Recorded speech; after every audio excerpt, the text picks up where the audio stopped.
Hello, everybody. Welcome back to episode 2 of Sports Betting Truth Live.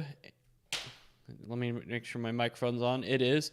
So, welcome back. I think this is the first episode I've done in a couple weeks because I was out of town in Las Vegas for my annual trip there for the opening weekend of college football. I filmed a ton of videos when I was there. I was going to put together a daily vlog like I did back in 2019, but unfortunately, my camera, my good old trustworthy Osmo, the microphone broke. It broke, and I was very disappointed. So I only got about 3 days of footage with audio until the microphone went out, but I didn't realize the microphone was out until I got back on Monday and started editing the videos. And if had I known that it broke, I would have used my camera right there for the rest of the trip, but I didn't know, so unfortunately I don't have that for you. I mean, I could always edit like the first 3 days of footage I actually have that has audio, but those were probably the 3 most boring days of the trip, so probably not. But yeah, I just got back from Las Vegas. I had a good time. I'm sure you guys want to know how I did, so let's go over that. Of course, the videos I had filmed would have gone over all this, but let me show you how exactly I did. So basically what I did is I brought with me $4,500 to bet with. $4,500. And I very strict with that. So I bet $60 on all 7 week 0 games, and I went 3-4, so like minus $60. I played blackjack, craps, slots, and video poker. I won on blackjack and craps, but that was canceled out by the losses on video poker and slots. I was pretty much even, and I've never had a good experience with a slot machine before, ever. Like, I've only played slots maybe 5 times in my life, and every time I lose all my money very quickly. I'm never up. I never have a good experience. That's probably a good thing, because if you have a good experience playing slots, you're going to want to do it again. So I was pretty much down $60 going into week 1 Thursday night, and here is how I did. I don't know if you'll be able to see it. Whoops, wrong one. Okay, here we go. So on the Thursday night, I won $60. So the rules was I bet $60 on every FBS versus FBS game, and I bet $18 on every extra game, so FBS versus FCS. And I played some teasers. I played 16 teasers for $20 a pop, and then I played 13 parlays for $16 a pop. Now, I know a lot of people are going to bet size shame, but that's the thing. I brought with me $4,500 to bet with. I bet, combined $700 via casino games and week 0 games. So I basically had played through $3,800 total on the week 1 football games, which is a lot of money. And so when you want to bet every single game, you're not able to have high bet sizes. And besides, bet size shaming and unit size shaming, if you do that, you're a jackass. I say that because bet size shaming leads to problem gambling. Because you'll have people who get bet size shame. They get told they're, not betting enough money. They get made fun of. And so they bet more than they can afford to prove these people wrong and prove to them that they're real bettors and all that stuff. Bet size shaming is, if you do that, you're a jackass. I'm sorry. But it still happens all the time, But anyway, so those are the rules. So I won $60 on Thursday. I won $29.44 on Friday. The Saturday morning games, I won $203. The Saturday afternoon games, I won $256. I lost $124 in the Saturday night games, and I did very well in the Saturday late games for plus $145. I didn't hit any of my teasers on Thursday or Friday, but I hit 6 of them on Saturday, and I barely missed out on my biggest one that would have won me $240. It was an 8-teamer. The only one that lost is NC State, and they had 2 different possessions where they got stuffed. They had 1st and 1 on the 1-yard line, 1st and goal on the 1-yard line twice, and they got stuffed on 2 straight possessions. Could not gain a single yard in 8 straight plays. If they had done that, that would have won, and I would have won $240 there. I hit 4 parlays, which is big because I usually hit 0 or 1 when I bet them. I'll usually make around this many parlays every year. I'll only hit 0 or 1, but I hit 4 this time, including a 4-teamer, which is the biggest parlay I've hit in 10 years. for $160. So I won $313 on parlay. So overall for the trip, I won $861 on week 1 college football. Subtract the $60 I lost in week 0. I came home with about $800 of profit. And like I said, I know the bet size shamers are going to come out. I bet more than $800 on a single game. Well, good for you. If you have a bankroll big enough that you can afford to bet $800 on a game, good for you. Most people don't. So I'm very satisfied because I usually come home a loser on my week 1 college football Las Vegas trips, which I have for the previous 6 years.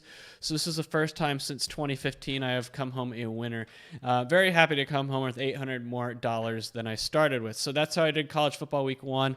And that's probably all the college football betting I'm going to do this year. Like I said, I have no way to bet. First of all, here in Texas, it's not legal, and I really don't care enough to find a local or an illegal means to bet. I just don't care enough. So that's probably it for college football betting for me this year, but I'll still be more than glad to talk about it with you guys. That's why I'm here to talk about it. You can still talk about without actually having to bet. So very satisfied there. Some other Las Vegas trip highlights. One of the main lessons I learned being in Las Vegas over the last week was just how much the Ironman training I had to do while I was there really kind of sucked away the whole point of the trip. It seems like most of the time and energy was spent training for Ironman. It really kind of detracted from the experience, not just all the time I had to spend actually training, but also I can't stay up late. I have to get up early to do Ironman workouts in the morning, or I can't do that. I'm too tired. But I still tried to do as much as I could. Unfortunately, you guys won't be able to see the videos. The other thing that I learned from this trip was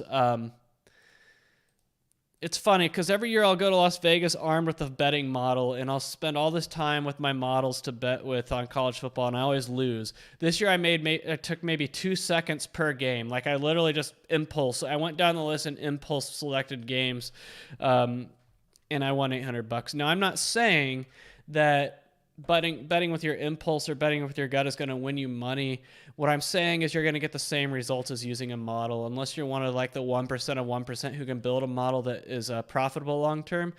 You'll be the exception, but for most people, you're going to have the same results, whether you build a model that takes hours and weeks and months, or if you just bet with your gut. The end result's going to be the same, so why not take the path of least resistance? So that's another thing I learned on the trip.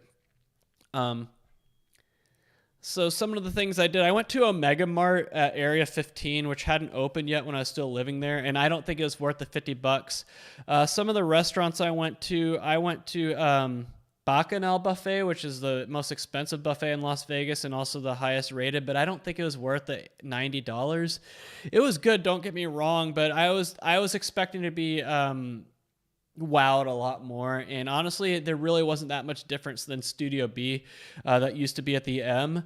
Honestly, I thought Studio B had better desserts, so yeah, I was very underwhelmed. I also went to the Wicked Spoon Buffet at Cosmopolitan, which I thought was better than Bacchanal at half the price. Better desserts, better, they didn't have as much of a selection of food, but what they did have I think was better. Really, the only thing that Bacchanal had over Wicked Spoon was more seafood options, more crab leg options, more crab and seafood and lobster claws and that type of stuff, and just more overall selection.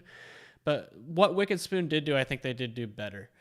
So some other restaurants I went to a place called Houston's Hot Chicken, which was, the hot chicken was mediocre, but they gave me a free milkshake because the food took so long. That was pretty good.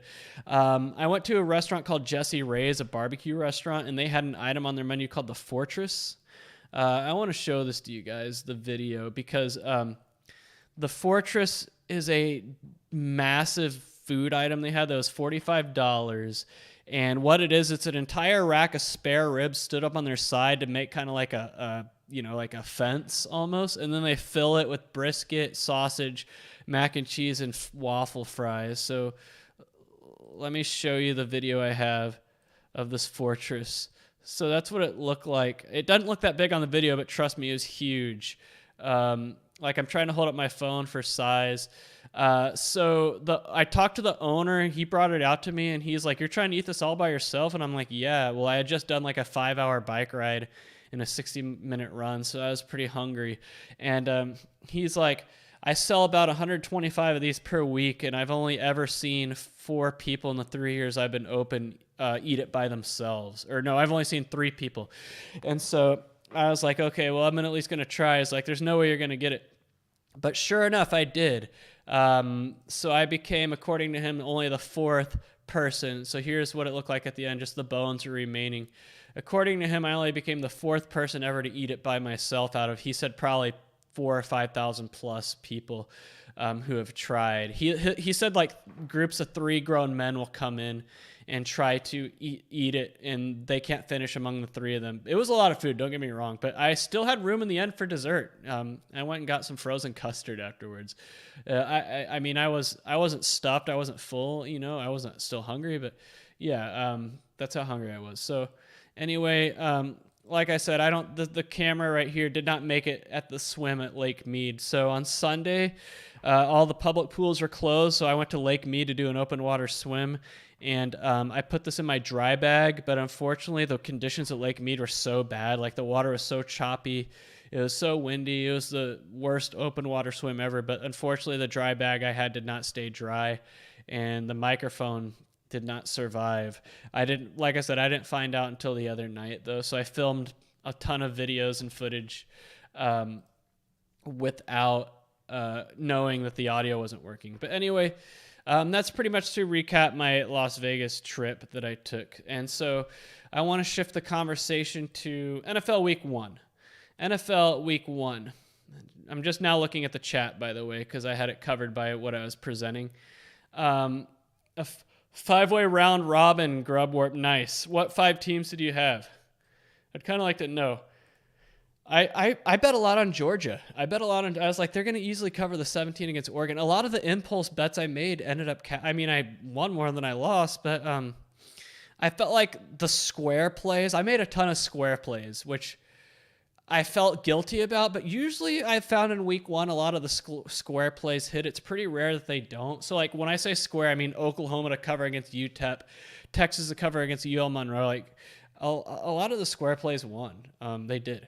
And I did make some non-square plays that also hit, like Western Michigan. I got lucky. So I went to Westgate and I went to South Point, and they are at plus 22, but I just had a hunch. That I had to go to Palace Station to bet them at 22.5. I'm glad I did, because I ended up winning instead of pushing, and I had them in a 3-team parlay as well as a standalone bet. So that going to Palace Station instead of just saying, I'll take the 22 at South Point, ended up netting me an additional $150 as opposed to not $150. So I'm very glad I did that. Jay Boak, I've made 3 bets and lost them all. That's too bad.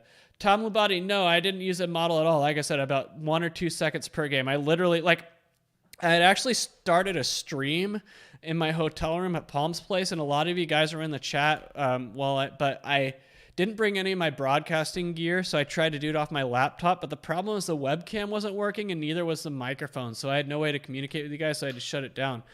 But that's what I did. I pretty much just went down the line and just like no more than 5 seconds per game and made my picks, and I did pretty well.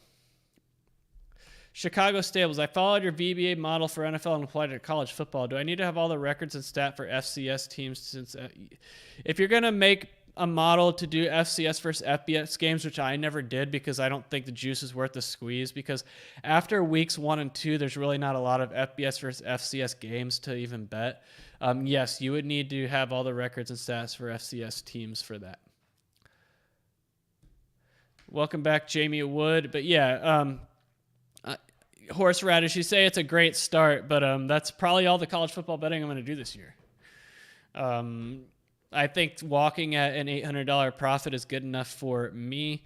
I'm very satisfied because, like I said, usually when I go to Las Vegas for college football week 1, I walk away a loser. Like if you watched my vlog from 3 years ago in 2019, you'll see that I lost like $600 or something like that.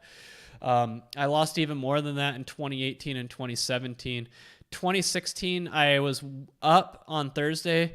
The opening Thursday, I hit like a 3-team parlay and won most of my bets, but I lost it all on Friday and Saturday. So 2015 was the last time I left Las Vegas a winner in terms of college football betting. So, yeah.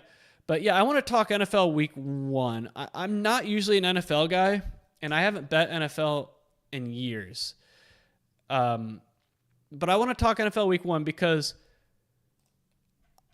I thought the playoffs last year were excellent. Like I said, I'm not an NFL guy. I usually don't, like on Sundays, I usually won't sit around watching NFL. I might have it on as background noise, but I'm not actively watching it. But I did actively watch the playoffs this past year, and I thought the playoffs are excellent. They kind of made me an NFL believer, so I'm more interested in it this year than I have been. Now that doesn't mean I'm going to be betting it.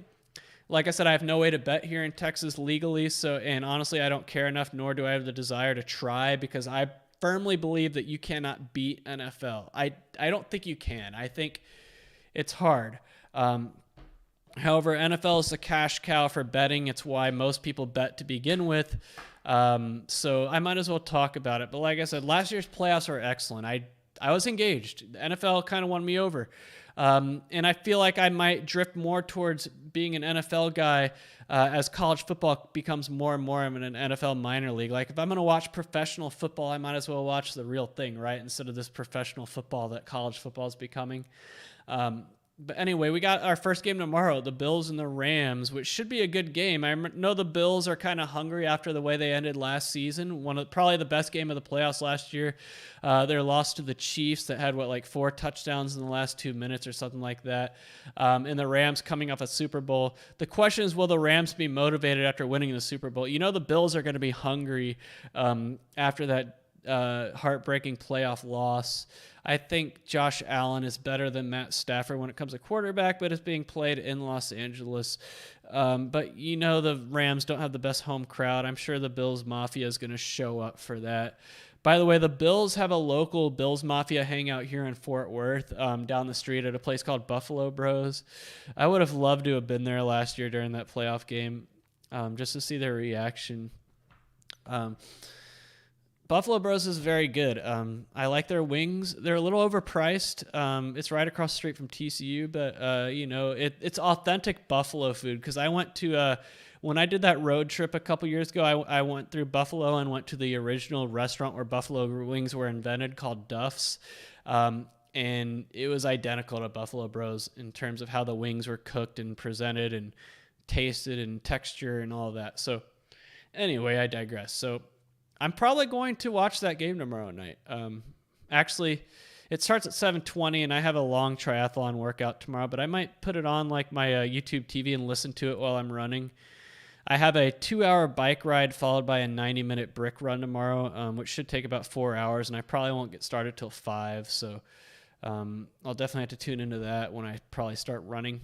But then Sunday, we got a full slate of game on Sunday. I know I was glancing at the odds board when I was in Las Vegas looking at the lines. It's always funny how NFL lines are compared to college football lines. Just a lot of low numbers. I think the highest number I saw was 7.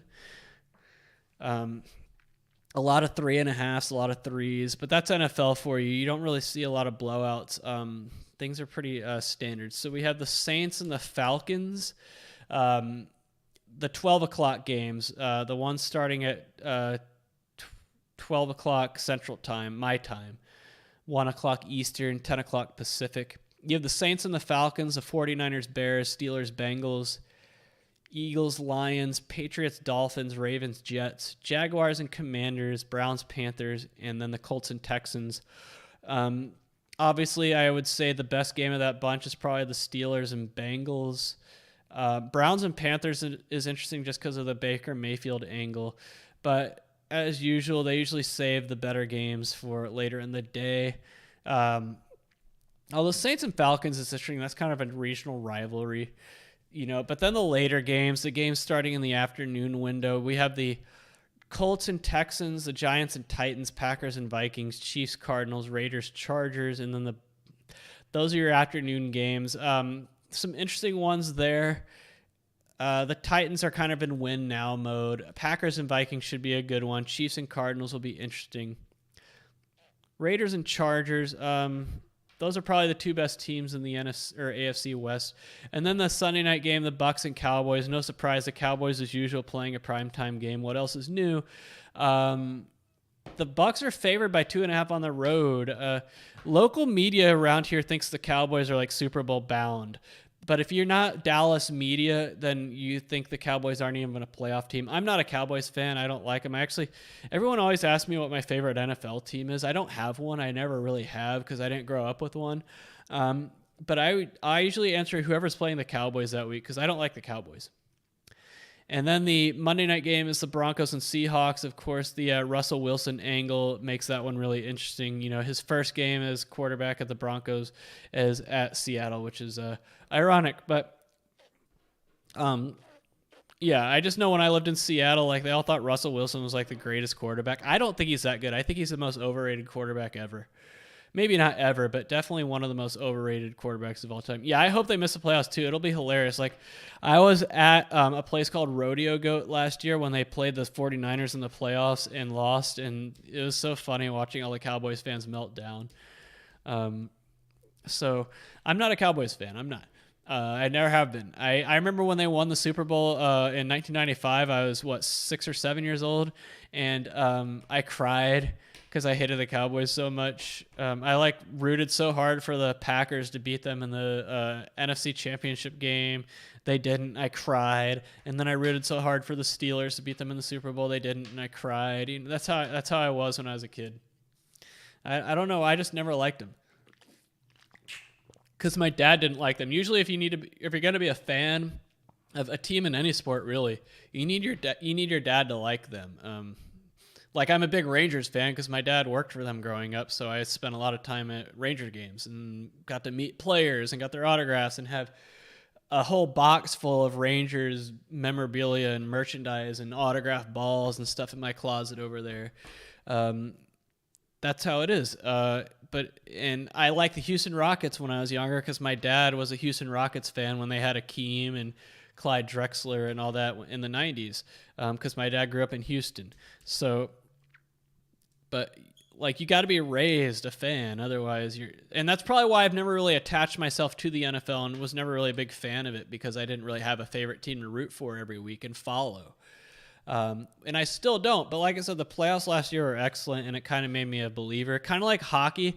I wasn't a hockey guy growing up, but when I worked for ESPN Radio, and got to cover Stars games and go to the press box, the American Airlines Center, and go to the locker room after the games and all that stuff. I became a big believer in hockey, and now I'm a big Stars fan. So that's just kind of how it is. But NFL Week 1, I asked the poll question, do you plan on betting NFL Week 1? Because most people are. Like, most people do. That's the cash cow. NFL is the cash cow. I've made videos over the years saying that I think it's a bad idea to bet on NFL, but I'm not going to judge you if you do. I totally understand the appeal. There's really no other sport like it when it comes to betting. Like, for me, that sport is college football. College football is my favorite sport to bet on. Probably because, A, it's once a week, and just the sheer volume of games going on at the same time, all that type of stuff. So you can kind of anticipate the games coming up for that week. It's as opposed to a sport like baseball where you have games every single day, so it doesn't feel as important, you know. The once a week aspect of football is why it's so popular, in my opinion. Like, if baseball is only played once a week or the NBA was only played once a week, it would be a big deal too, like NFL is. That's honestly the biggest marketing plus that the NFL has. Yeah, I'm sure a lot of people are going to bet against the Lions. You know, listening to people at the Sportsbooks this past week, listening to them talk, a lot of them were on the same mindset as you, Josh Hilton. 2-team NFL teasers. Yeah, I mean, it is what it is. Long teasers aren't what they used to be, but I still think that's probably not a bad way to go when it comes to betting NFL. It's probably better than single game betting, in my opinion, just because I think single game betting is so hard. Now, I'm not saying 2-team NFL teasers are a profitable way to bet, but I do think they're a better way to bet than single individual games. I do. Just because single individual games are so hard. They are. So a lot of people are fading the Lions. The Eagles are -4 on the road, but hey, I wouldn't be surprised if that's a 3-point Eagles win. A lot of people think the Eagles are the going to come out of the NFC East. I don't know if I pay enough attention to be able to make predictions, but, this is just what I hear. Speaking of people at sportsbooks, I cannot stand degenerates at sportsbooks. As much as I love the Westgate and the atmosphere and the presentation, like the Westgate is top notch when it comes to a sportsbook. It also attracts a lot of bums and degenerates that kind of detract from the experience. I was at Red Rock this past Saturday for college football, and there was like two degenerates to my left that were just total degenerates. They're so stupid. They're so dumb. And they're like harassing the cocktail waitress for not being fast enough with their drink orders and stuff. I can't stand degenerates. Also, I can't stand people that show too much emotion to the sportsbook. Now, if you have like a big play, like I got really lucky. So I don't know if you guys remember, but 3 years ago, I lost 2 bets in the span of a week on one of the most rare occurrences in a football game. And that's an onside kick being returned for a touchdown. So I lost 2 bets on that rare occurrence. I was on the wrong side of that 2 straight weeks. I mean, this is something that happens maybe once or twice in an entire season's worth of games. And not only did it happen to me on games I bet twice, it led to losses. But on Saturday, this past Saturday, it led to me winning a bet. So like I said, I've made videos about this all the time when it comes to good beats and bad beats. It always cancels, it always evens out in the end. Good beats will happen to you just as much as bad beats in the long run, and I was on the right side of an onside kick being returned for a touchdown on Saturday. North Carolina, whose defense was terrible against App State, I had North Carolina -1, right?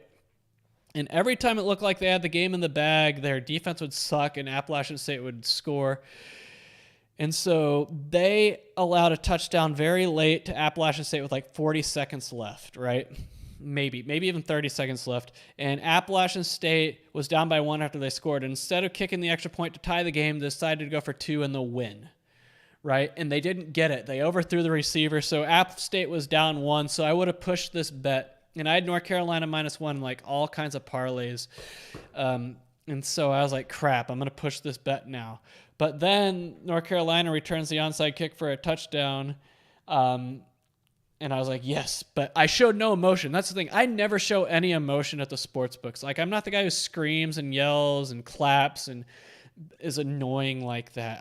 I never show emotion. Like, even when I have a very lucky break like that, I still show no emotion. I'm very calm and collected. Unlike some other people in the sports books who scream and yell and clap. And I saw a guy at Westgate 10 years ago when I was living there totally destroy a wooden, like, thing that was desk or whatever that you sat at and got arrested by casino security. No, that's not me. But anyway, even though North Carolina returned the onside kick for the touchdown and we're up by 8 with like 20 seconds left, yeah, their defense was that bad and they allowed Appalachian State to score a touchdown in the last 20 seconds, of course. But then they didn't get the 2-point conversion again to tie, so North Carolina wins by 2 and I win the bet thanks to that onside kick. But yeah, another bad beat was NC State. I already talked about them. They had it 1st and goal on the 1 on 2 straight possessions and could not score. Literally ran 8 plays and got stuffed on all 8. If they had scored one of those touchdowns, I would have won that big teaser bet as well as a couple other teasers. But anyway, I hate when people complain about bad beats, like those degenerates sitting to my left at Red Rock.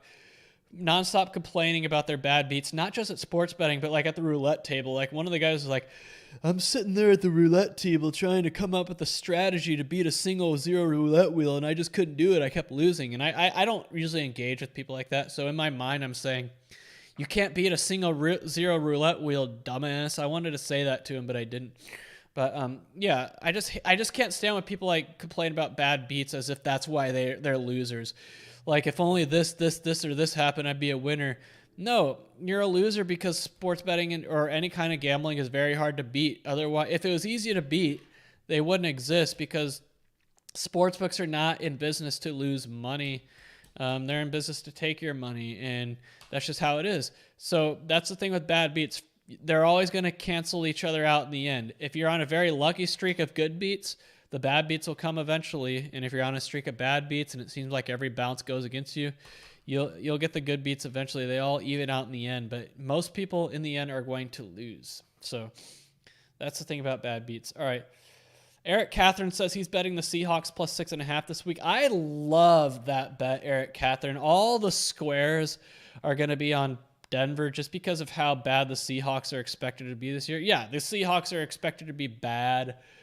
I'm not going to disagree with that. A lot of people say they're going to have the worst record in the NFL this year.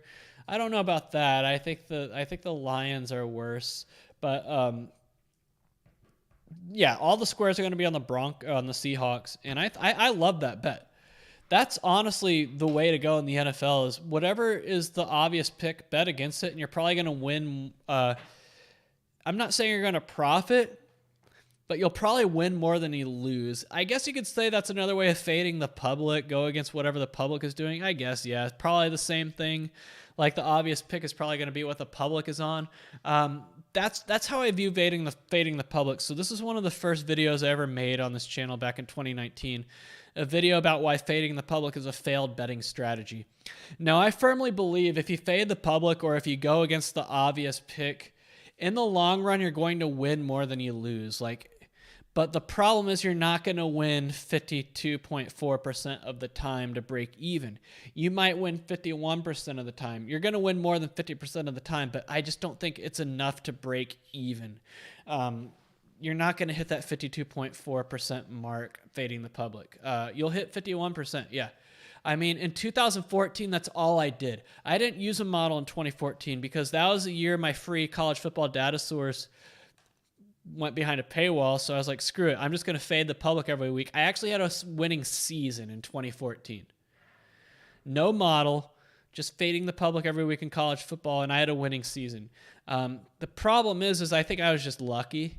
I didn't bet every game. I just picked like 5 games a week to fade the public on, and I had a winning year. And then I tried that again in 2015, and I had a losing year. Fading the public, like I said, I think the Seahawks is a great fading the public play. Another fading the public play that I think will be a big one would be, usually fading the public works best for home underdogs in the NFL. Are there any home underdogs that look like they can realistically cover? I would take the Steelers at 6.5. I know they're a road team, and I'm sure the public might not be on against the Steelers, but I really like that one. I also think the public is going to be all over. They're probably going to be all over the Chiefs. I think the Cardinals are another good play to fade the public with.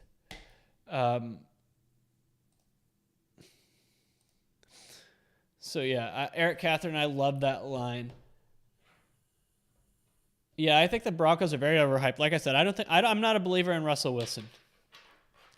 Josh Hilton, what do you look for in a good retail sportsbook now that sports betting is legal in Michigan? The casinos are adding books, and I'm curious what makes a good one since you've been there, done that in Las Vegas. Yeah, I've been to a lot of sports books. Honestly, the number one thing I look for is a smoke-free environment.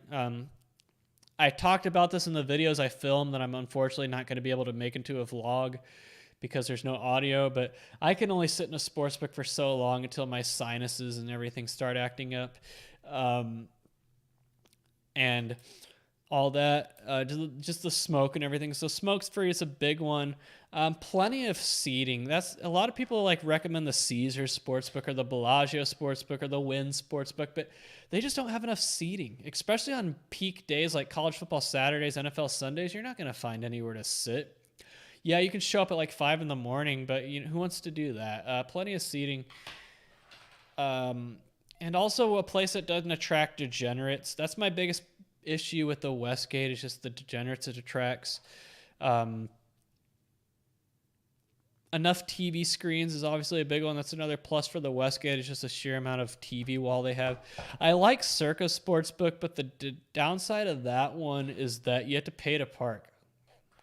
There's no free parking in downtown. If you're fine with that, then yeah, go ahead and go to Circa. But if you're gonna go there all day for a Sunday NFL, for example, you're gonna be paying $20 in parking because it's by the hour. I want to say it's $16 for 4 hours and then $20 for 8 or something ridiculous like that. So Those are kind of the things I look for in a sports book. So smoke-free, not a lot of degenerates, like a clientele that isn't like dumb, free parking, plenty of seating, plenty of TVs. Bobby Robeson, the Broncos lines will be inflated early in the season. Absolutely. I don't think Russell Wilson is that good. I don't. Jay Bowick wants to know, what's a decent hotel to stay at which isn't overly priced on the Vegas Stripper in Henderson? My buddy's getting married in Henderson on Veterans Day weekend. Everything is pretty high. When is Veterans Day weekend? Is that in November? It's probably high because if like everything is high when it comes to hotel prices, like usually if you've looked for hotels enough in Las Vegas, you know what like the baseline prices are for all these hotels. But if they look abnormally high, there's usually a reason for it. There's either a UFC fight that weekend or a big boxing match. The Raiders might be playing a game. There might be a big college football game that weekend. There's probably something going on. Like, I know someone asked the same question to me. Why are hotel prices so high? And it was because the Notre Dame and BYU or something that had a football game that weekend. That's why. March Madness, another example. Like, you want to see expensive hotels in Las Vegas, try to book a hotel during March Madness opening weekend. So, decent hotel that isn't overly priced on the Vegas Strip in Henderson. Well, like, Henderson is a satellite city of Las Vegas, so you're looking at probably a 20-25 minute drive from Henderson to Las Vegas. It's not like they're right next to each other. So the hotels you see in Henderson, Green Valley Ranch is a casino hotel in Henderson, but that's really it. Like, you have Sunset Station, which is okay, not the greatest. So Green Valley Ranch is really it for a like true casino hotel experience there. Otherwise, you're just going to find your standard hotels like, you know, Holiday Inn, Hampton Inn, stuff like that. On the Las Vegas Strip, I usually don't like staying on the Strip, just because, you know, traffic, parking. But you know, if you're just there to, you know, for a few days, that's another thing. I think you could find some pretty good deals on Hotwire when it comes to the Las Vegas Strip. Like, I know it hides the name of the casino until you book it, but you can usually tell what it is. Like, at least I can. But I think the hotels around the Strip, like the Palms, Virgin, Palace Station, are better and more affordable, but that's just me. So that's kind of how I feel about it. Like, I always stay at Palm's Place. I book it through Airbnb. You don't have to pay a resort fee. That's what I always do. And you get to kind of pick where you're at. Eric Catherine likes the Atlanta Falcons 5 and 5.5. So do I. 5.5 at home in a rivalry game. Yeah, I'm with you there. Jay Boak says, my buddy mainly bets live games here. He says he's doing well with the strategy. He bets on a team that's down $200. Then when the game gets close, he'll bet the team who is winning. Yeah, the thing is with live betting is that there's a reason why the lines are more juiced betting live. So you have a higher threshold you need to hit to be profitable. And you also got to be able to react quickly. I think that's a bad strategy, actually, like betting the team that's down and then bet the team who's winning, like that type of stuff, because it doesn't always work that way. A lot of people think it's like a yo-yo, and a team that's down will be up and a team that's up will be down. Sometimes a team that's down is going to be down even more. And sometimes a team that's up is going to be up even more. It's not always a yo-yo effect betting live. So eventually I think that strategy is going to fall flat. For those of you who followed me last year for college basketball, you would have seen me go on an absolute tear betting college basketball live lines and second half bets. And really, I used a model for it, and it really wasn't anything too complex.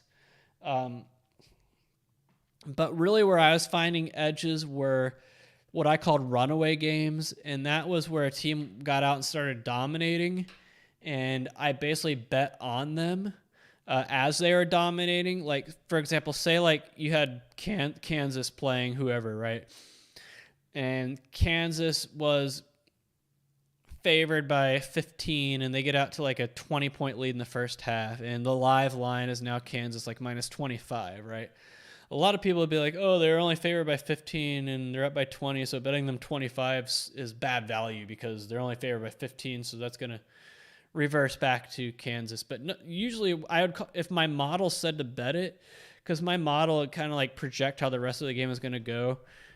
Most of the time it would actually have you play that like big line, right? Because I called it a runaway game. So I was basically betting on the team to further extend that lead. And that's where I've made most of my live and second half bets in college basketball that year. And that's where I was winning my money, is those teams that got out to big early leads further extending that lead.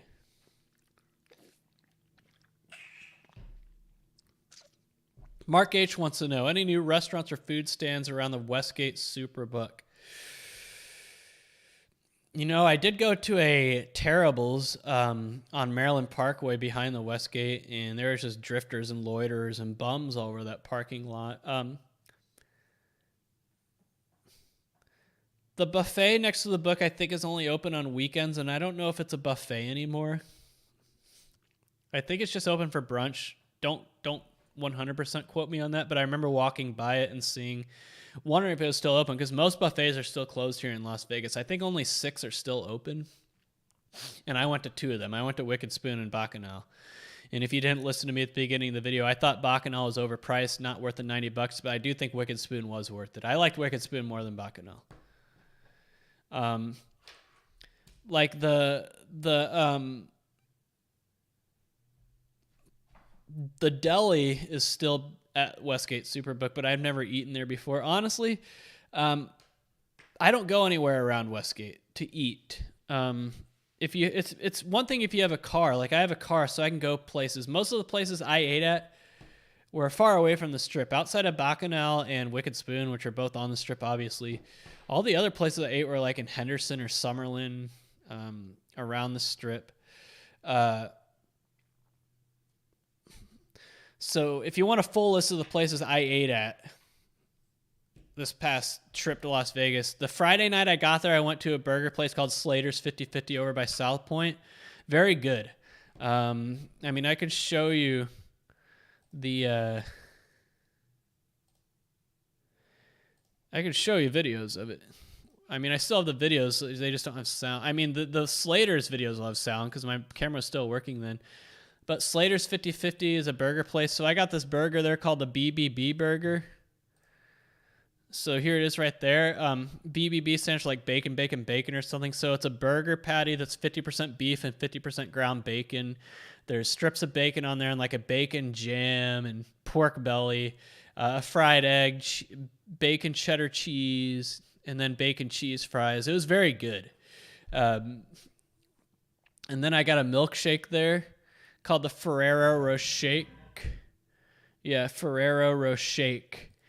So it's basically a milkshake with like hazelnut ice cream and caramel and like peanuts around the glass and a Ferrero Rocher and pretzels and whipped cream. And yeah, that was also very good. So Slater's 50/50. If you can go over by South Point, highly recommended.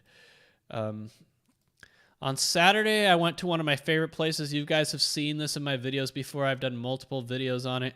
So I went to this place on the Saturday. So the first Saturday I was there, I had to do a 5-hour bike ride and then a 60-minute run. And the run wasn't too bad because I did it before the sun came up. But the bike ride, it was hot, and the route I picked was pretty brutal. I decided to ride my bike to Red Rock Canyon, which is like all uphill. And then I decided to do the Red Rock Canyon Scenic Loop, which is total like massive elevation gains that I'm not really used to. And oh, it totally wiped me out. So after that 5-hour bike ride, I was starving. This was the best pizza I've ever had in my life just because of how hungry I was and how tired I was. I earned this pizza, and I ate the whole thing. I got a deep dish pizza from Giordano's. It was incredible. Absolutely incredible. Like the best pizza I've ever had in my life.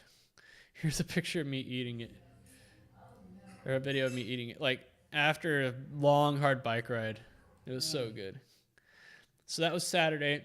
Sunday, I went to a place called Houston's Hot Chicken. It was over in Henderson by Green Valley Ranch. I went here after doing my swim at Lake Mead, which was horrible just because of how bad the water conditions were. And then I did a 2-hour and 50-minute run up and down the strip. So I was very hungry. I love hot chicken. I consider myself to be a connoisseur of hot chicken. I go to all the ones around here. This place, the hot chicken itself was average, you know. It was good, but it wasn't like the best I've ever had. But they had like a massive online order come through, and so it caused them to take like 45 minutes to make my food. So they gave me a free milkshake. The chicken itself, like I said, it was okay. But they gave me a free red velvet milkshake. It was very good. A red velvet milkshake. Oh, it was awesome. Then on Monday, August 29th, I went to a place called the Standard Tavern, and the food was good. Don't get me wrong. I got a couple burgers there. I got one burger was like a couple grilled cheese sandwiches. Let me see. Here's the video. Or no, that's that. Here it is. So it was like 2 grilled cheese sandwiches as the buns, and with the burger and bacon and stuff in between it. That was very good. And I also got a burger that had like cheese curds on it. But I got sick. I don't know if I got like food poisoning or something, but it was good at the time. But the reason I don't look back on it fondly is because I got sick that night and was throwing up in my hotel room and everything. And so I attribute it to that. Standard Tavern. It was over in Centennial Hills, like in northwest Las Vegas. It was good at the time, but I don't look on it fondly because I got sick. On Tuesday, I went to Bacchanal. It was like $80, but after like taxes and tip and everything, probably closer to 90. I mean, of course, I did the seafood. You want to always get your money's worth with the seafood. I think that's the only video I have of it. I mean, I took videos of like the various things you could get, like some of the desserts.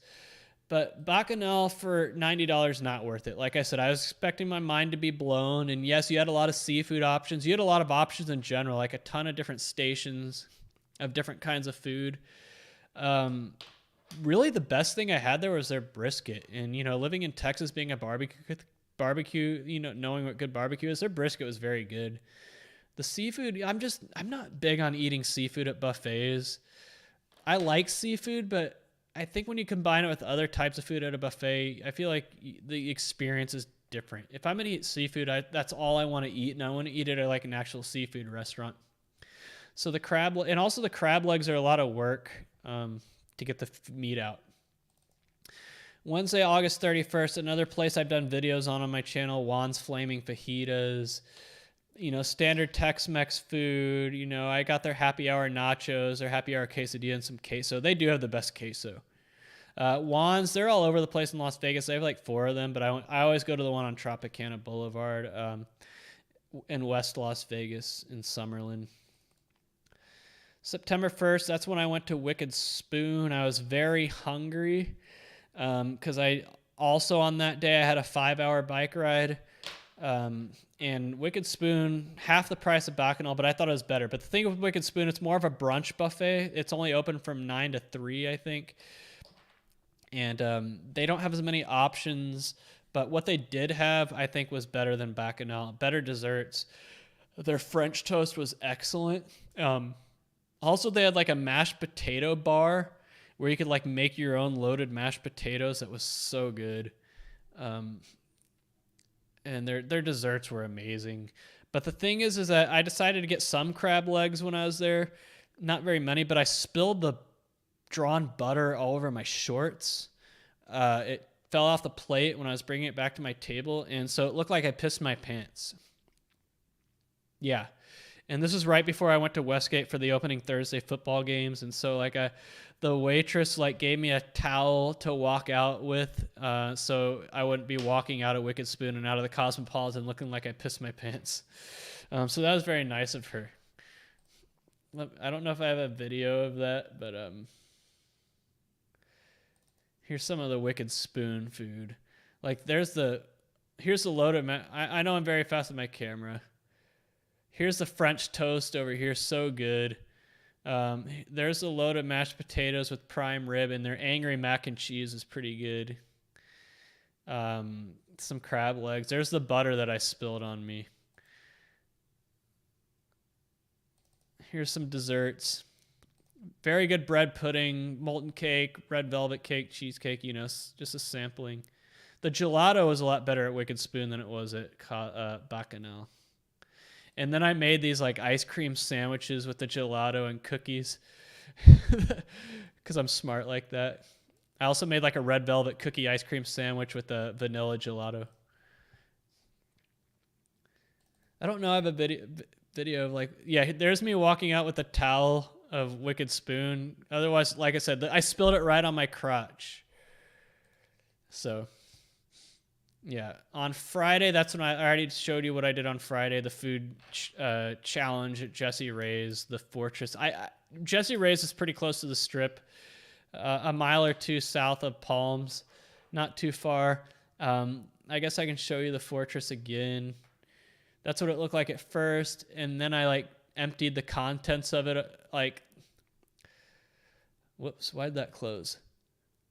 Look, the platter is completely full with barbecue, sausage, and I hadn't even emptied it all yet. Like, that's how much food that was, and I ate it all. Only the fourth person, according to the owner, to ever eat it by myself.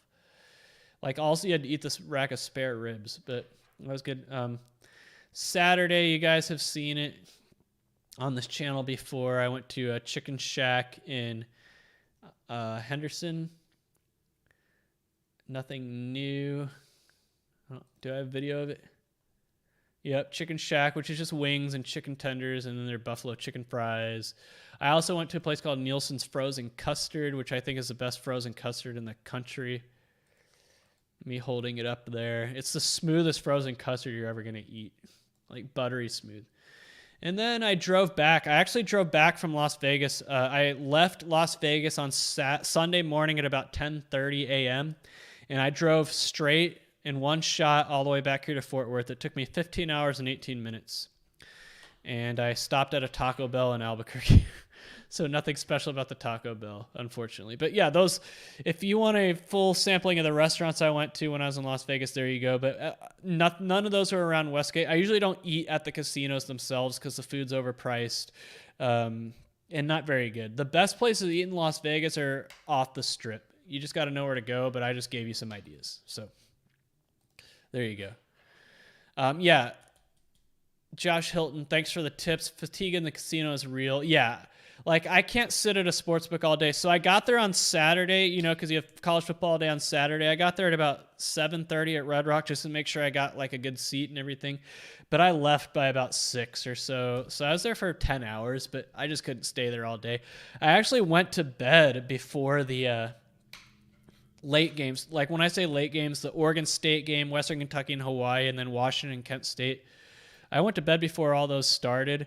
So I actually woke up Sunday morning and saw all 3 of those had won, and I won like all the money based on those games because I had them all in a parlay and teaser and all individual. So how many calories did I rent a car? Did I drive? I drove my own car out to Las Vegas because I needed to take my bike. I continued my Ironman training, which was tough. The Ironman training in Las Vegas was tough. Because I'm on like the peak of my training right now. I'm only 5.5 weeks away from my Ironman. So I'm on the peak of my training right now.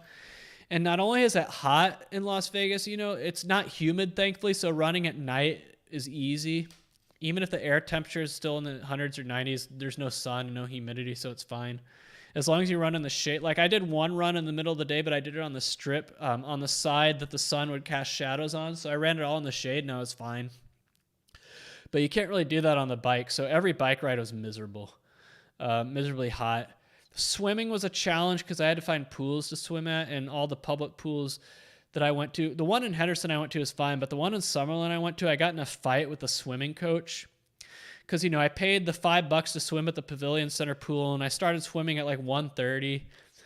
And about 30 minutes into my swim workout, all of a sudden the swim team, without any warning, without them letting me know, like jumps in the pool and starts their swim team workout. Like all of a sudden, like 6 swimmers in my lane, they're no warning, nothing. And they got this camera wet. Like, the microphone was already broken, but this camera didn't work for like 6 hours after that, because I was using this to film myself swimming, for checking form and stuff. They got it soaking wet. They got my bag soaking wet because I had all my clothes I was going to wear to Bacchanal in there. And so I get out of the pool and I go after the coach. I was like, hey, it would have been nice if you would have like warned me or let me know that you guys were going to like start your swim practice. And he's like, you should know that we start at 2:00 sharp and you need to be out of the pool. It was my first time to swim there. I didn't know that. And so I was like, okay, I don't go here and blah, blah. He's like, and I got really mad at him. I was like, you guys got my camera wet. You got my bag wet. And he's like, that's too damn bad. You should have been out. And so I went and complained to the supervisor. I asked for the supervisor of this pool, and she apologized and refunded my money and got onto the coach and everything, because that's bullcrap, man. But anyway. But yeah, I had to bring my bike with me, which is why I drove out there. Also, what was miserable on the bike is that Las Vegas is not flat. Las Vegas is not flat. So pretty much any bike ride I did, there's just uphill portions that I'm not used to riding my bike around here in Texas where it's flat. Very strenuous workouts, which took a lot of time and energy, and it kind of put a wet blanket over the trip because I couldn't really like get the most out of it. But the one positive doing all that Ironman training is that I felt a lot less guilty about all the food I ate. How many calories in the shake? Probably a lot.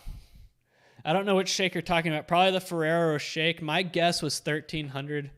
That's how much I put in on my diet tracking spreadsheet. But the red velvet shake was probably 900 or so. How many calories do I burn in a training session? It depends on what I do. I mean, I did a 70.3 triathlon a few weeks ago, and I burned, for the entire day, I burned like 6,800 calories. Saturdays are usually days where I have a long bike ride and a run. Those are usually the days of the week I burn the most calories, and it's not uncommon for me to burn 5,500 to 6,000 calories plus on those days. In a couple weeks, I have a 6-hour bike ride followed by a 90-minute run. That's going to be the most intense workout of the entire training program before my Ironman. I'm probably going to burn about 7,000 plus that day. But my weekly average is probably about 4,000 calories a day when you smooth it all out. What's my favorite barbecue restaurant in Las Vegas? Like I said, that Jesse Ray's place I went to, the Fortress, was excellent. That food challenge I did, they were very good. Like I said, they had very good brisket at Bacchanal, but I wouldn't pay $90 just for the brisket there. There's a place called Fox Barbecue over by Railroad Pass in Henderson, Boulder City area. That's pretty good. I think Rolling Smoke is overpriced. There's a place called Soul Belly by downtown, overpriced. Las Vegas really isn't your place if you're looking for barbecue. If you're not going to Jesse Ray's or Fox Barbecue, I can't really recommend anything else. My favorite wings place is Chicken Shack. That's why I go there every trip. There's some trips to Las Vegas. I've been there twice. Hands down Chicken Shack. For wings, absolutely. And there's Chicken Shacks all over the place in Las Vegas. Scott K, nice to see you again. Scott K, I won $800 betting college football week 1 in Las Vegas this past week. Which might not seem like a lot, but I bet every single game. I had a bet on not just all the FBS versus FBS games, but I also bet on all the FBS versus FCS games too, which I did very well on. How you doing, Jimmy Touchdown? Red Velvet pancakes are elite. They had those at Hash House A Go-Go. I was actually going to go to Hash House A Go-Go, but then I looked at their prices. They're out of control. Like, we used to go to Hash House A Go-Go for work when I lived in San Diego. And even though I wasn't paying for it and, we were using the company card to pay for it, I'd still feel guilty because I thought it was expensive then. Now it's just ridiculous. Ridiculously overpriced. But they have Red Velvet pancakes there. Yeah, they are good. I love Red Velvet. Cookies, pancakes. Oh, yeah, Bobby Robeson, that thing I ate at Jesse Ray's Barbecue, the Fortress, like, that's what the owner told me. He said, like, 3 grown men will come in and they can't finish it. And when he brought it out to the table, he was like, it's just you. You're eating this, just you. He's like, I guarantee you're not going to finish it. And I told him, I was like, I'm going to try. He's like, I guarantee you're not going to finish it. He said, I've only ever seen 3 people finish this, and I sell about 125 of these a week. So 125 times 360, he said they've been open 3 years. You do the math. And when I finished it, he just couldn't believe it. He gave me a high five. He gave me a T-shirt. Like he's like, it's not an official food challenge, but he's like, if it was, I'd take your picture and put it up on the wall. Yeah, and like the waitresses were very impressed. Like the other people sitting around me that saw me eat it were just like jaw drop, because it's a lot bigger than it looks in the pictures in the video. So, Stinger07, I found college football the easiest sport to bet with your gut if you have a feel and knowledge of the game, because it has the most intangible factors that models and analytics don't account for. I agree with that, Stinger07. Completely agree. That college football is the only sport I've ever had success betting with my gut at. Not when I say success, I don't mean like long-term year-over-year success, but 2014, that's all I did. And I had a winning year. So yeah, I agree. Betting with your gut, I still think long-term, you're not going to win more. You're not going to win money doing it on college football, but you're going to have more success compared to doing it in other sports.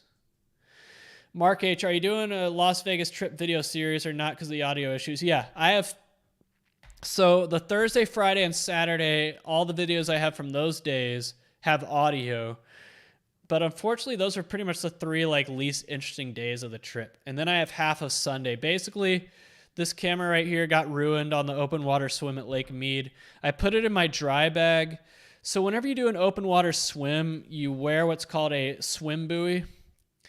It's like a brightly colored inflatable like capsule that you tie around your waist, and it serves 3 purposes. It's brightly colored so boats and watercraft can see you and other people can see you. It's a flotation device if you need it.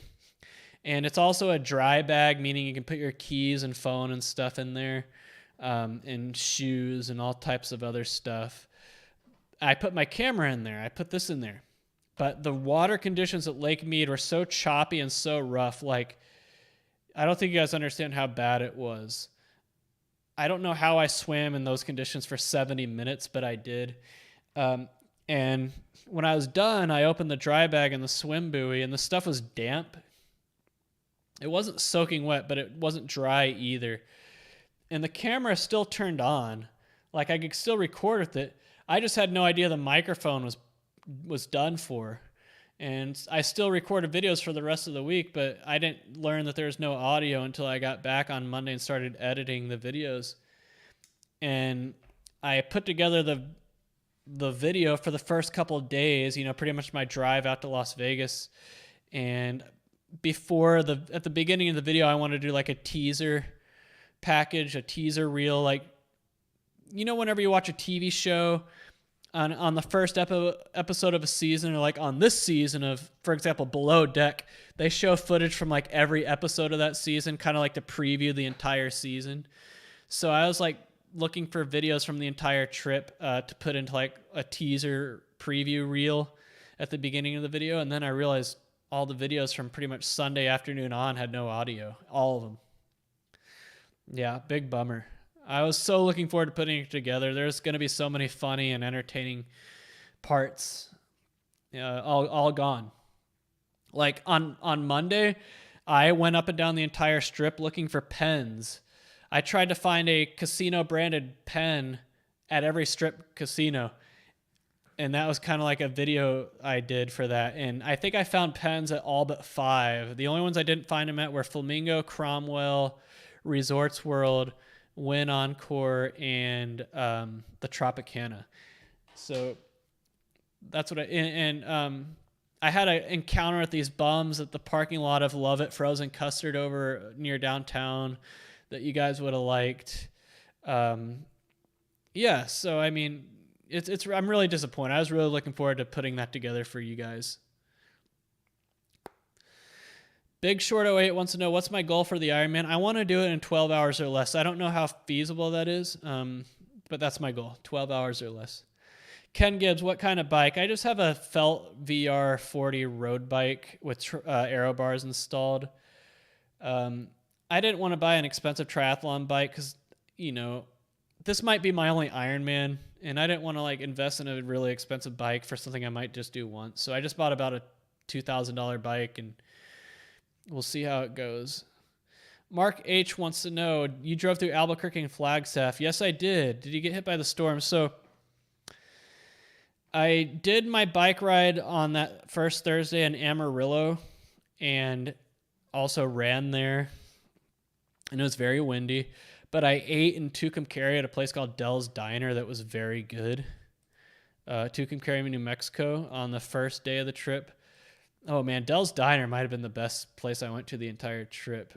They had the great Mexican food. Oh, man, I forgot. Yeah, great Mexican food and a really good cake.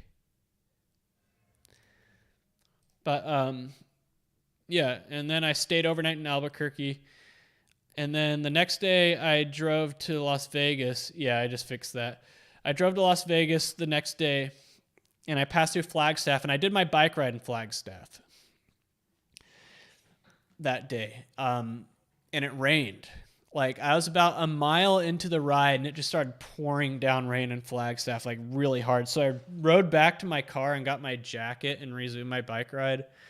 And, I'd never rode my bike in Flagstaff before, so I just did the Strava auto route, which kind of generates a route for you. And the route it had me do sucked. It kept looping me around downtown Flagstaff and Northern Arizona University. And the problem was that it was move-in day at Northern Arizona University. So there was just pedestrians and cars and traffic everywhere. And I had to walk my bike in a lot of places. It was that bad. So that was a very bad bike ride with the rain and the move-in and stuff. It didn't really thunder or lightning. It just rained really hard. But yes, I drove through both. But driving through them on the way back, I didn't hit any rain at all.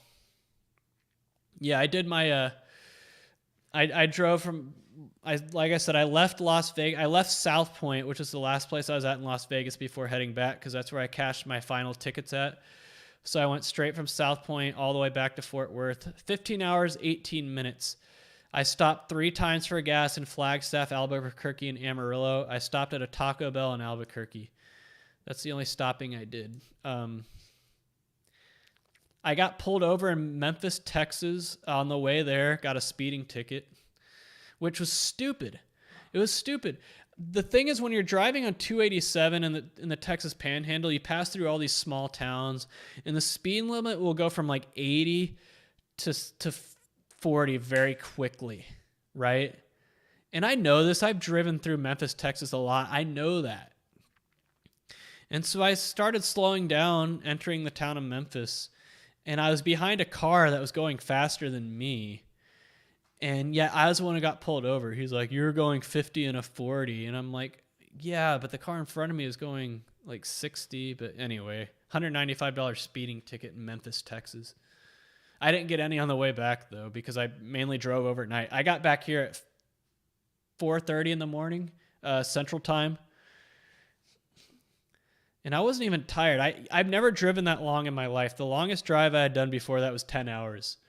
Driving from Denver to Cedar Rapids, Iowa. And I thought it was going to be a grind. I thought it was going to be a mental challenge. I thought I'd be struggling to stay awake. But none of those things happened. I was fine, and it went by pretty fast. Yeah, I just did it. And I'm glad, because I didn't have to spend $100+ on a hotel room. Save some money there. I had TCU. Yeah, I did bet on TCU minus 13.5, and they covered that pretty easily. Although in the first half, it looked like it might not hit, but they really turned it on in the second half. I had Navy. I was very surprised. Usually those triple option teams dominate their FCS opponent. Like Air Force usually dominates whoever they play. They dominated Northern Iowa.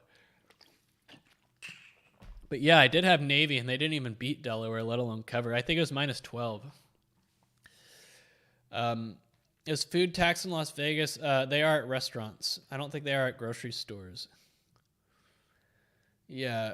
I did very well in the extra games. When I say extra games, I mean FCS versus FBS.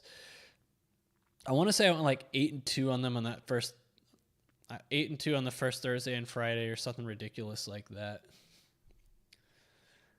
Like, I feel like the extra games are very easy to eyeball, at least for me. So on extra games,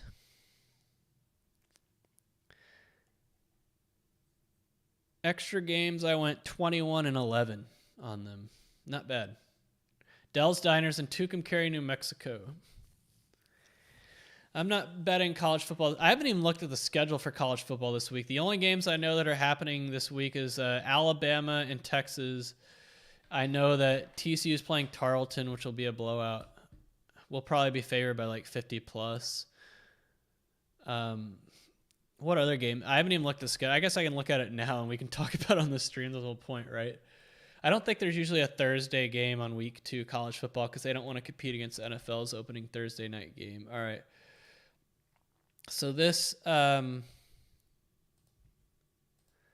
going to look up this week's college football schedule. I haven't even looked. Like I said, I know Alabama and Texas is like probably the biggest game. All right. No Thursday games. So Louisville at UCF. Louisville looked terrible. I bet Syracuse straight up. That was one of my big wins. I was too afraid to put them in parlays and teasers, but they did dominate Louisville, even though they were 4.5-point dogs. But UCF didn't really impress me. I had them covering at South Carolina State, which they did, but that's mostly because UCF can dominate those HBCU teams. But UCF didn't impress me. The second and third quarter, they did not play well. They got off to a fast start against South Carolina State, and then kind of just sucked in the second and third quarter. And then we have Boise State at New Mexico. Boise State, I've been saying they are a bad coaching hire away from becoming irrelevant.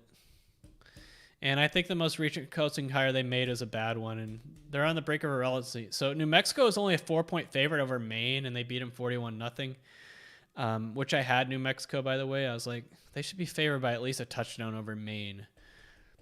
And I bet on Oregon State against Boise State, which was an easy win. I don't know. Boise State at New Mexico, I don't know what the line is, but I think it should be a toss-up. And then Saturday's games. Obviously, we have Alabama and Texas. Arkansas State, Ohio State will be a blowout. Southern Miss at Miami. Now, Southern Miss lost in overtime to Liberty. Miami, I'm just not sold on them, though. I think they're like overhyped every year, and then they always fall flat. You know, they played Bethune-Cookman, who sucks, so we don't really know anything about them. We have South Carolina at Arkansas. I did bet on Arkansas against Cincinnati -6, and they covered. Cincinnati, they just couldn't finish drives. Although I'm not sold on South Carolina either. So Wake Forest at Vanderbilt. I bet on Elon against Vanderbilt because I know they destroyed Hawaii, but Hawaii is a dumpster fire, guys. And that showed in Vanderbilt's game against Elon. They only won by 11. They're favored by 19. But Wake Forest, we'll see if their quarterback is healthy. Missouri at K-State. I like Kansas State in that one. I know Missouri beat Louisiana Tech, but Kansas State has a strong defense this year. Western Illinois at Minnesota, body bag game. Duke at Northwestern. I mean, Duke looked good against Temple, but Temple's another dumpster fire. I think Northwestern should be fine there. Ohio at Penn State. Ohio, they did beat Florida Atlantic by 3, but Penn State should be fine. North Carolina at Georgia State. So North Carolina going on the road again to a Sun Belt team for the second week in a row. Wow. Although I think Georgia State's not as good as App State. So UTSA at Army. Can UTSA overcome that heartbreaking loss to Houston in a game they should have won? Triple overtime loss. I don't think they will. I think Army takes that. Charleston Southern NC State body bag game. South Alabama, Central Michigan. I mean, Central Michigan's offense looked pretty good against Oklahoma State. South Alabama, I thought they played very well against Nichols. I had Nichols in that game, and they destroyed him. So, Southern Utah and Utah body bag game. Lafayette at Temple. Now, I pay attention to that. I think Temple's a dumpster fire, and Lafayette, that game might be more evenly matched than you think. Western Michigan, who played pretty well against Michigan State, they just couldn't finish drives. At Ball State, who got destroyed by Tennessee. But like Western Michigan, Ball State moved the ball well. They just couldn't finish drives. They kept turning the ball over in the red zone. Marshall at Notre Dame. Can Notre Dame overcome the Ohio State? Like, Marshall is Marshall. They're average. It's just a matter of Notre Dame can return around from that Ohio State game. Furman at Clemson, body bag game. App State at Texas A&M. Now that's interesting. I thought Texas A&M didn't look that great against Sam Houston. I bet on Sam Houston and they covered. Texas A&M, I mean, they won 31-0, but they should beat a team like Sam Houston more than that. And App State, App State's going to be up for that game. They get another shot at taking down a big team. I know North Carolina loss is devastating, but they'll be up for that. Tennessee at Pitt. I actually like Pitt in that one. I'm not sold on Tennessee. Washington State at Wisconsin. That's a really interesting matchup. Colorado at Air Force. Air Force is going to destroy them. Colorado is terrible. I know TCU beat them, but I'm not. Colorado, they're bad. Memphis at Navy. Memphis looked terrible against Mississippi State, but Navy's problem is they kept turning the ball over. I want to say they had 3 fumbles on their first 3 possessions. They just couldn't. If they don't turn the ball over, Navy should win. Cincinnati, Kennesaw State, body bag. Maryland at Charlotte. Charlotte's looked like a dumpster fire, so Maryland should be fine. I'm disappointed in Charlotte. I thought they'd be better this year. They lost to William and Mary. They got destroyed by Florida Atlantic. Samford and Georgia. Akron and Michigan State.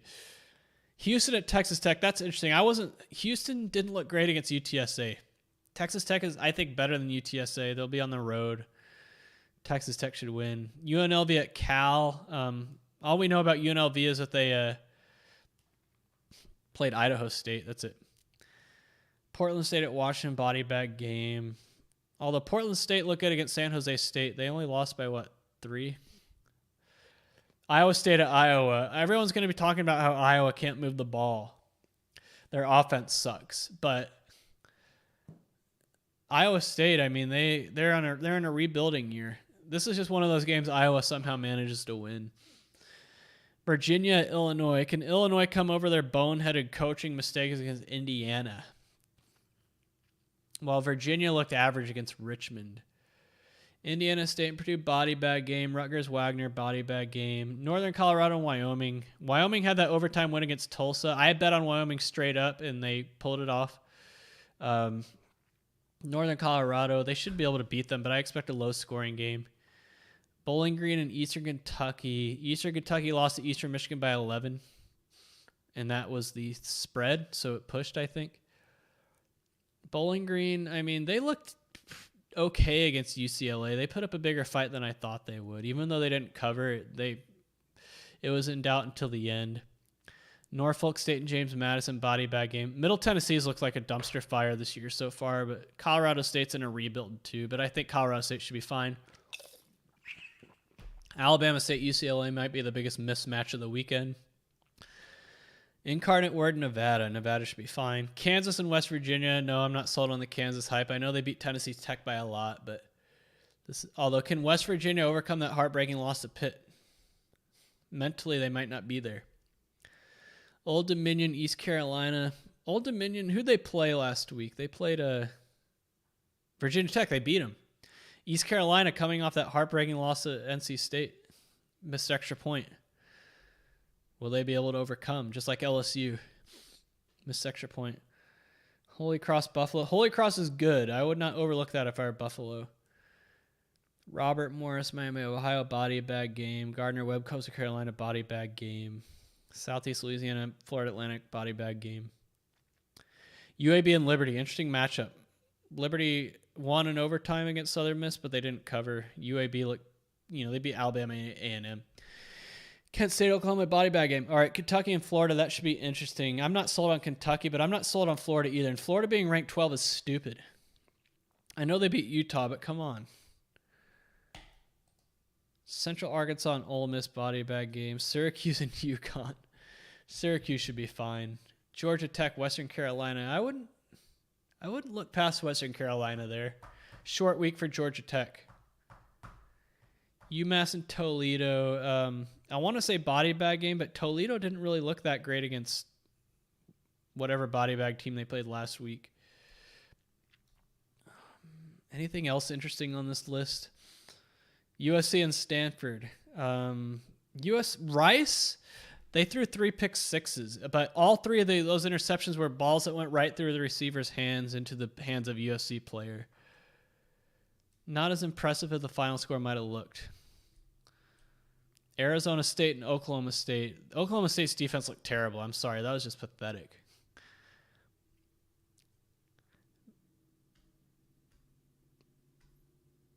Baylor and BYU should be interesting. I don't know if I'm sold on Baylor, but I'm not sold on BYU either. One of those teams will prove myself right on being overrated. All right. Yeah, first-year head coach for Temple. I thought that was a horrible hire. They hired a running back coach, first of all, who has no ties to the Philadelphia area, and he was the offensive coordinator under Mike Riley at Nebraska, and the passing game coordinator for... Who is he passing game coordinator for? Colorado, where they were like dead last in the Pac-12 in passing offense. So like, what was Temple thinking? I mean, it's stupid. Mark H., do you have any betting or Las Vegas vloggers like yourself who talk travel, sports betting, or food? Not the combination of all 4 of those things, which is why I'm very disappointed I can't make the videos for you guys. I mean, imagine if I did that 17-day road trip a couple years ago and I lost all the videos for that. I mean, that's how disappointed I am. Like I said, I could upload the first 3 days of the trip, but they weren't that interesting. The real fun was like Monday on. So disappointing. And I could upload the videos, I guess, with no sound and just kind of narrate them, but it's just not the same. I don't know. We'll see. Gosh, it's almost 9 o'clock. I'm tired. I've been up since 5 this morning. I did a 8-mile run this morning, and I also did a swim. Yeah, since all the pools in Las Vegas are closed on Sunday, which is when I usually do my long swim, I had to do it on Monday. So I've swam 3 straight days, and my swim today, I was totally feeling the fatigue.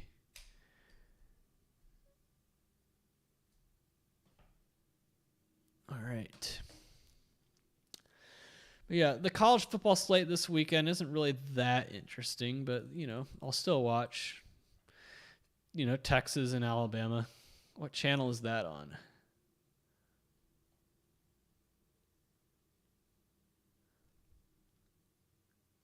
Oh, it's at 11 a.m. on Fox? Wow, why is it at 11?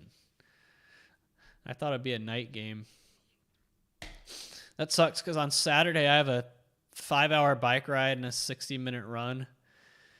So unless I start at 4 in the morning, I'm not going to be able to catch the beginning of that game. It's going to be a blowout. Texas is going to lose by 28 plus. They're not going to compete.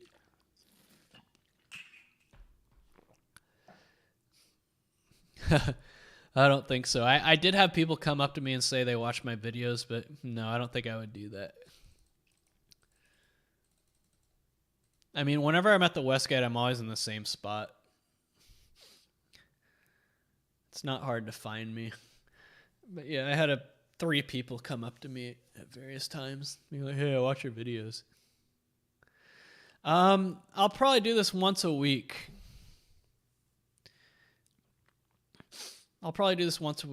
Last year I had to do streams on Saturdays during college football season, but with my Ironman stuff, my Saturdays are that's when I always have my long bike ride and a run, and I'm going to be so tired. I'm just going to want to lay on the couch. I'm not going to want to stream.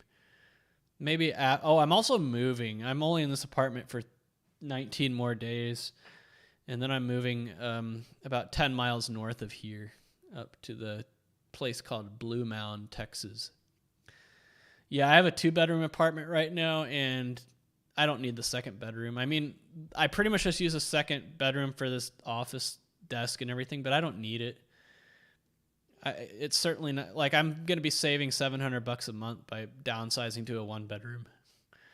And so, yeah, that'll add up.